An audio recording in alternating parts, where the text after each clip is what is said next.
എല്ലാവർക്കും വിനീത നമസ്കാരം. ശ്രീമദ് ഭാഗവതം ദശമസ്കന്ധം അധ്യായം 12 ശ്ലോകം 14, 15, 16, 17, 18 5 ശ്ലോകങ്ങൾ ഇന്ന് നമുക്ക് നോക്കാം.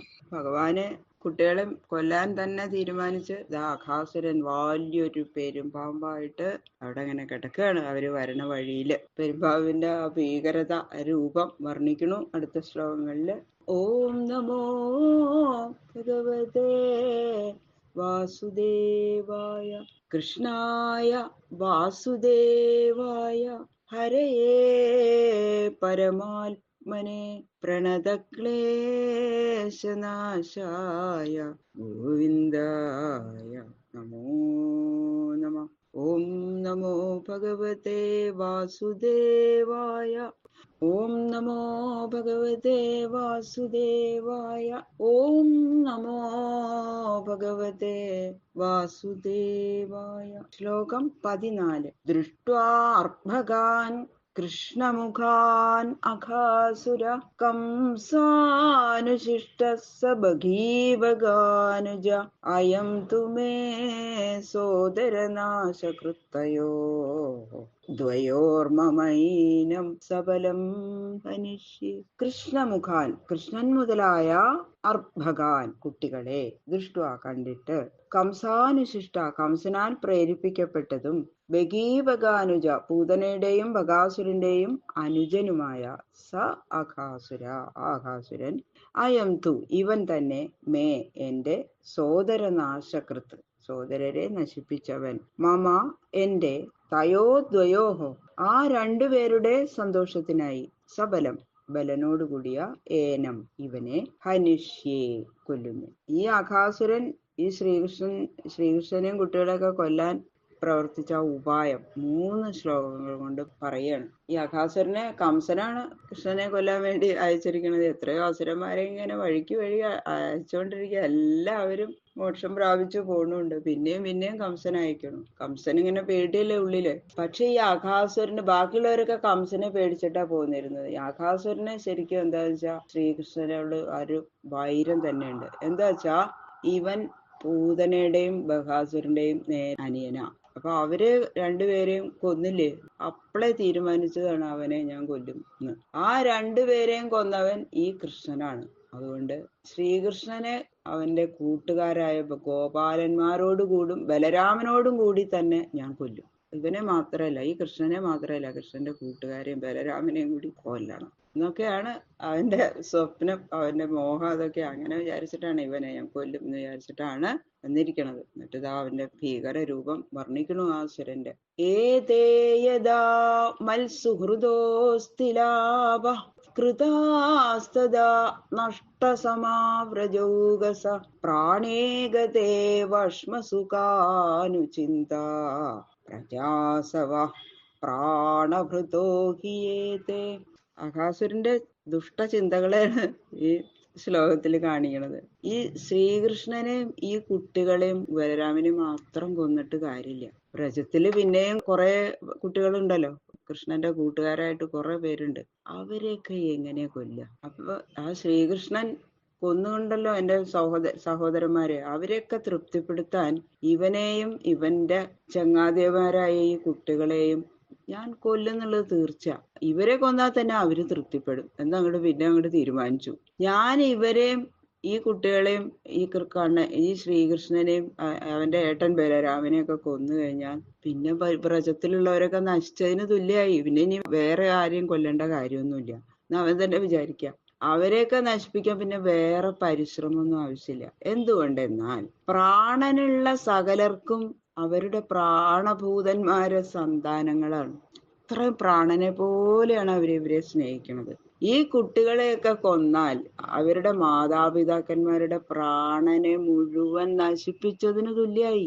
പിന്നെ പ്രാണൻ വേറിട്ട ദേഹങ്ങളെ എങ്ങനെയാണ് നശിപ്പിക്കേണ്ടതെന്ന് പ്രത്യേകിച്ച് ആലോചിക്കേണ്ട കാര്യമൊന്നുമില്ലല്ലോ. പ്രാണങ്ങൾ പോയാൽ പിന്നെ ദേഹങ്ങൾ തന്നെ നശിച്ചോളും. അതുപോലെ പ്രാണസമാന സ്നേഹാസ്പതി പ്രാണനെ പോലെ സ്നേഹിക്കുന്ന ഈ മക്കളുടെ മരണത്തില് ആ മാതാപിതാക്കന്മാരും താനെ തന്നെ നശിച്ചോളും. ഈ പ്രത്യേകിച്ച് അവരെ കൊല്ലേണ്ട കാര്യമൊന്നുമില്ല എന്നങ്ങട് അവൻ തന്നെ സമാധാനിക്കുക. അപ്പോ വ്രജവാസികളെ കൊല്ലാൻ ഇനി വേറെ പരിശ്രമമൊന്നും ആവശ്യമില്ല എന്നാണ് സമാധാനിക്കണു അകാസുരൻ. ഇനിതാ അവന്റെ ആ ഭീകര രൂപം വർണ്ണിക്കണു.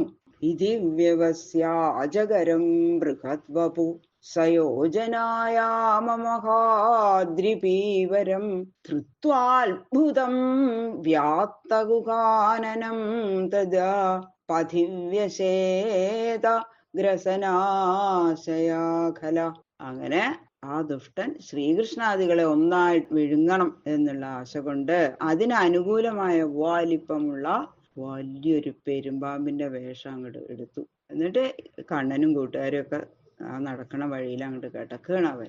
1 യോജന നീളവും മഹാപർവ്വതം പോലെ തടിയുമുള്ള ആ അത്ഭുത രൂപമായ അജഗരം, അജഗരം എന്ന് പറഞ്ഞാൽ പെരുമ്പാമ്പ്, ഗുഹ പോലെയുള്ള അവന്റെ വായ തുറന്ന് കിടക്കുന്നത് കണ്ടാൽ ആശ്ചര്യം തോന്നും. അത്ര ഭീകരമാണ്, പേടിയാവും. വലിയൊരു ഗുഹ വായ വിളിച്ചിങ്ങനെ നിൽക്കണ മാതിരിയാണ് തോന്നുക.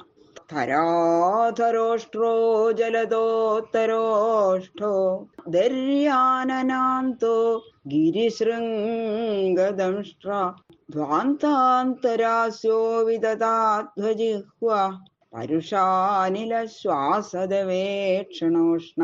ധരാധരോഷ്ട്ര ഭൂമിയിൽ സ്പർശിച്ച താഴത്തെ ചുണ്ടോടും, ജലദോത്തരോഷ്ട്ര മേഘങ്ങളിൽ സ്പർശിച്ച മേൽചുണ്ടോടും, ദര്യാനനാന്ത ഗുഹ പോലെയിരിക്കുന്ന മുഖ അന്തർഭാഗത്തോടും, ഗിരിശൃംഗദംഷ്ട്ര പർവ്വത ശിഖരങ്ങൾ പോലെയിരിക്കുന്ന ദംഷ്ട്രങ്ങളോടും, ധ്വാന്താന്തരാസ്യ ഇരുട്ടടഞ്ഞ മുഖദ്വാരത്തോടും, വിദധാധ്വജിഹ്വ വിസ്താരമുള്ള പാത പോലെയിരിക്കുന്ന നാവോടും, പരുഷാനില ശ്വാസദവേക്ഷണോഷ്ണ കൊടുങ്കാറ്റിനു തുല്യമായ മുഖവായുവിനോടും, കാട്ടുതീ പോലെ ജ്വലിക്കുന്ന കണ്ണുകളോടും കൂടിയിരിക്കുന്നു. അത്ഭുതകരമായ അജഗരം വർണ്ണിക്കുകയാണ്. താഴത്തെ ചുണ്ട് ഭൂമിയിലും മേൽചുണ്ട് മേഘമാർഗത്തിലും സ്പർശിച്ചു കൊണ്ടിരിക്കണു. മുഖത്തിന്റെ 2 അറ്റങ്ങള് ഗുഹയുടെ 2 അറ്റങ്ങൾ പോലെ ഇരിക്കണു.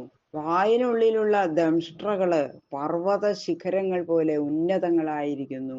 മുഖത്തിന്റെ അന്തർഭാഗം ശുദ്ധമേ അന്ധകാരം. നാവിങ്ങനെ അനേകം പേർക്ക് അനായാസമായി സഞ്ചരിക്കാൻ തക്ക വീതിയുള്ള പാത പോലെ ഇങ്ങനെ പരന്ന് കിടക്കുക.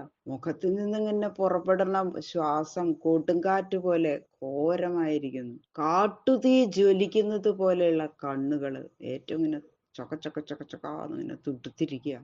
ദൃഷ്ട്വാ തം താദൃശം സർവേ മത്വാ വൃന്ദാവനശ്രിയം വ്യാത്താജഗരതുണ്ടേന ഹ്യുൽപ്രേക്ഷന്തേ സ്മ ലീലയാ. പക്ഷേ ഗോപകുമാരന്മാർക്ക് എന്താ തോന്നിയത്? ഇത് വൃന്ദാവന ശ്രീയാണ് എന്ന് തോന്നിയത്. ഈ ഭയങ്കര സ്വരൂപത്തെ മനോഹരമായ വൃന്ദാവന ലക്ഷ്മി എന്ന് എങ്ങനെയാ അവര് വിചാരിച്ചത്? അത് ശങ്കിക്കേണ്ടെന്ന് പറയണു. ഈ വിചാരം അവർക്ക് ഭഗവാന്റെ ഇതുകൊണ്ട് തന്നെയാണ് അവർക്ക് അങ്ങനെ തോന്നിയത്. അല്ലെങ്കിൽ എന്താ വെച്ചാൽ അവനെ കൊല്ലണമെങ്കിൽ കൂട്ടുകാരെല്ലാരും അവന്റെ ഉള്ളില് ഒരു ഗുഹയാണെന്ന് വിചാരിച്ച് കയറണം. അപ്പോഴല്ലേ അവനെയും കൂടി ശ്രീകൃഷ്ണനും കൂടി കയറിയാലാണ് കൊല്ലാമെന്ന് വിചാരിച്ചിട്ടാണ് അവൻ വായ പൊളിച്ച് കിടക്കണം. അതുപോലെ തന്നെ ഭഗവാൻ ചെയ്തു. അപ്പൊ അത് അവർക്ക് ഇത് പെരുമ്പാമ്പാണ് എന്ന് ശരിക്കും തോന്നിയാൽ അവര് പേടിച്ചിട്ട് കേറില്ലല്ലോ. അപ്പൊ അവർക്ക് തോന്നിയത് അങ്ങനെയാ, വൃന്ദാവന ലക്ഷ്മിയാണെന്ന് തോന്നിയത്ര. വാസ്തവത്തില് ഇത് അജഗരം തന്നെയാണ്. പക്ഷെ കുട്ടികള് വിപരീതമായിട്ട് വൃന്ദാവന ശ്രീ എന്ന് വിശ്വസിക്കുകയും അജഗരത്തിന്റെ വായ വിളർന്ന് കിടക്കുന്നത് പോലെ ഇരിക്കുന്നത് എന്ന് പറയണു. അതെ, അവരുടെ ഈ വിചാരവും ഭഗവാന്റെ അവതാര കാര്യത്തെ സഫലമാക്കുന്നത് സഹായിക്കാം. അതിനു വേണ്ടിയിട്ടാണ്. അല്ലെങ്കിൽ അവർക്ക് അത് തോന്നിയാൽ ഇത് പെരുമ്പാമ്പാന്ന് തോന്നിയാൽ അവര് അതിൻ്റെ ഉള്ളിലേക്ക് കേറില്ല, ആരും കേറില്ല. അഹോ മിത്രാണി ഗദത സത്വകൂടം പുരസ്ഥിതം അസ്മൽ സംഗ്രസന വ്യാളതുണ്ടായതേ നവാ. കുട്ടികൾ എന്നിട്ട് അങ്ങോട്ടും ഇങ്ങോട്ടും പറയാ, അതെ കൂട്ടുകാരെ, നമ്മളുടെ മുൻഭാഗത്തിൽ കാണപ്പെടുന്ന ഇത് എന്താ? എന്തൊരു ഭയങ്കര ഒരു തരം ജീവി. ഇതിനു മുമ്പ് നമ്മൾ ഇങ്ങനത്തെ ഒരു ജീവിയെ കണ്ടിട്ടില്ലല്ലോ, അല്ലെ? ഇതൊരു ഭയങ്കര പ്രാണി എന്ന് മാത്രല്ല, നമ്മളെ എല്ലാവരെയും പ്രയാസം കൂടാതെ ഒന്നായിട്ട് വിഴുങ്ങാൻ വേണ്ടി വായ പൊളിച്ചു കിടക്കുന്ന ഒരു ഭയങ്കരമായ സർപ്പത്തിന്റെ മുഖം പോലെ ഇരിക്കില്ലേ? ഇല്ലേ? അത് ചില കുട്ടികൾ പറയണു വൃന്ദാവനശ്വരൻ, ചിലര് പറയണു എനിക്ക് തോന്നണത് ഇതൊരു സർപ്പാന്ന്. അതിന്റെ മുഖം കണ്ട ഒരു സർപ്പത്തിന്റെ, നമ്മളൊക്കെ ഇങ്ങനെ ഒന്നിച്ചു വിഴുങ്ങാൻ പാകത്തിലുള്ള ഒരു സർപ്പത്തിന്റെ മുഖം പോലെ എനിക്ക് തോന്നുന്നു. തനിക്ക് തോന്നണില്ലേ ചോദിക്കുക അയാളോട്. ഇങ്ങനെ വായ മുളർന്ന് കിടക്കണത് നമ്മളെ വിഴുങ്ങാൻ വേണ്ടിയിട്ട് തന്നെയാണെന്ന് നിങ്ങൾക്ക് തോന്നണില്ലേ? എനിക്ക് തോന്നുന്നുണ്ട്. ഈ പ്രാണി വല്ലാത്തൊരു ആശ്ചര്യകരമായ ഒന്ന് തന്നെയല്ലേ? പറയൂ, നിങ്ങൾ പറയൂ എന്ന് വെച്ച് പറയാണ് അവരോട്. എനിക്കങ്ങനെ തോന്നണത് കേട്ടോ.